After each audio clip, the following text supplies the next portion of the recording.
तुम्ही स्वाभिमानी शेतकरी संघटनेबरोबर राजू शेट्टींबरोबर होतात. तुमची दोघांची जोडी अप्रतिम होती. मोठमोठे आंदोलनं तुम्ही केलीत. मात्र स्वाभिमानी शेतकरी संघटनेत फूट पडण्याचे कारण काय? तुमचं नेमकं राजू शेट्टींशी काय बिनसलं? आणि आत्ता काल परवापर्यंत तुपकर असतील, जालिंदर पाटील असतील, हे सुद्धा सोडून गेले.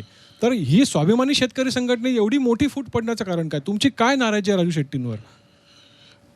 त्याच्यावर बोलायचं झालं तर मला वाटतं गेले ते दिवस राहिले आता आठवणी. काय असा तो मोठा काळ आहे. आणि ज्यावेळी पाखरांना पंख येतात त्यावेळी ते चारी दिशानं त्यांच्या त्यांच्या संसाराच्या शोधामध्ये धावत असतात. तसं त्या आता घरट्यातनं पाखरं सगळी हळूहळू निघून गेली.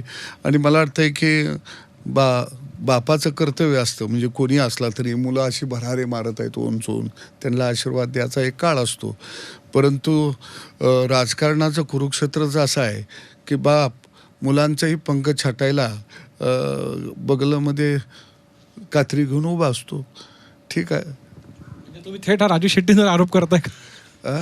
नाही, मोठ्या भल्या माणसावर मी कसा आरोप करू?